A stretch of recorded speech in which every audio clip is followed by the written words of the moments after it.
All right, guys. Well, I'm back today with an update on the Palmetto State Armory KS-47. And if you're unfamiliar with this platform, it's an AR-15 hybrid that takes AK-47 magazines chambered in 7.62 by 39.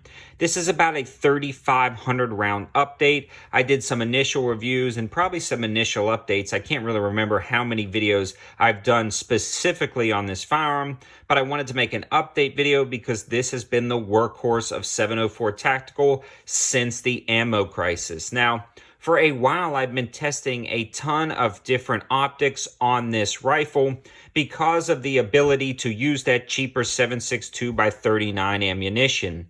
Now, something like that is definitely easier to find right now during the ammo crisis than other rounds, and it's a little bit cheaper. I also want to give a huge shout out to AIM Surplus.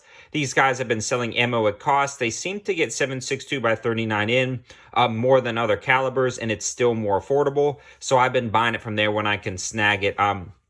I don't get any special treatment. I just got to go on their website, find it, and try to buy it before somebody else buys it and they go out of stock. But they do help me out, and they do, once they see my order, switch it to cost. So if you guys happen to be looking for ammo, go support those guys. They support the channel. Now, back to the rifle itself.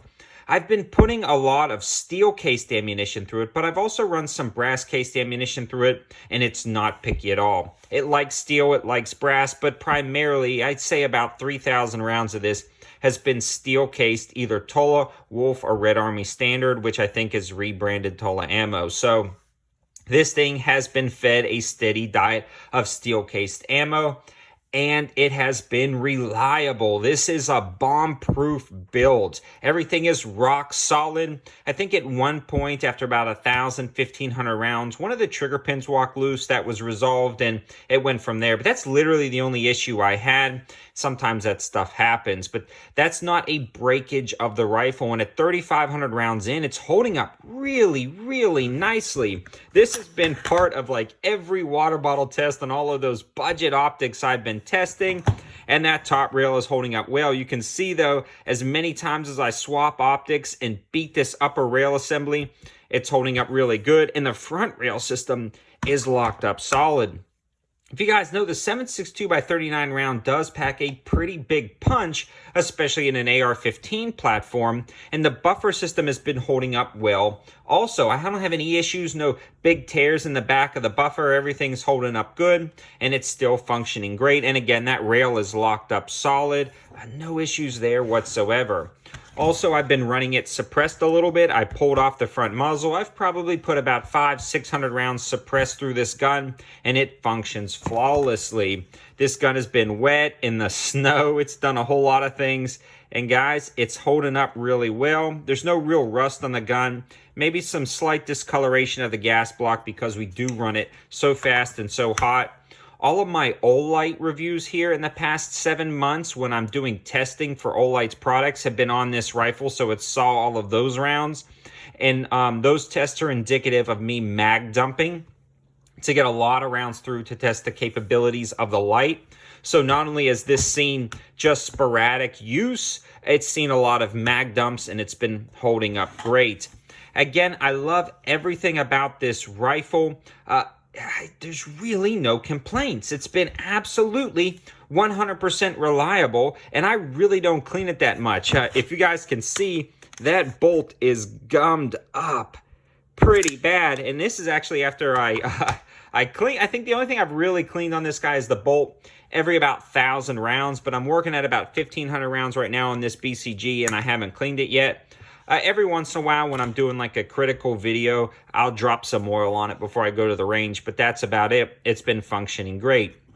About one of the only quirks I've seen with this gun is it doesn't like the Tapco magazines when it comes to rocking in and locking into place. It's a little bit frustrating there. I'm sure you could mod some stuff. So I've just stuck with primarily Palmetto State Armory PMags. I believe that's what they ship with, but they lock in great.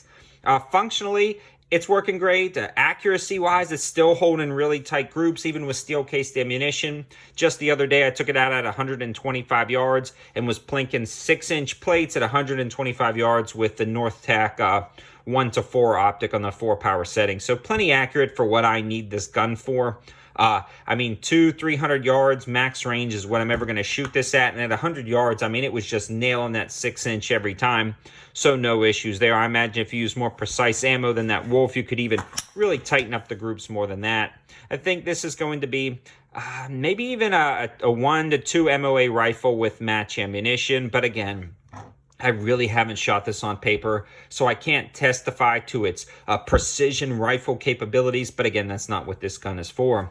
The staking on the barrel nut is held up, and overall, guys, just in general, this has been a solid rifle and a workhorse of the channel, and I'm loading up mags right now, and I thought, you know what, I'm going to make a video, just an impromptu video on this gun, talk about its performance and reliability before I slap some more optics on it and keep testing, because I've got some more 7.62x39 left from that last shipment from AIM Surplus. So hope you guys liked the video. I know it wasn't my normal style of video, but I did want to update you guys on the KS-47, and I highly recommend it. This thing is awesome. It works great, and you can find all the linking for this stuff, not on YouTube, but over on my 704 Gear Facebook page or my 704 Tactical MeWe page.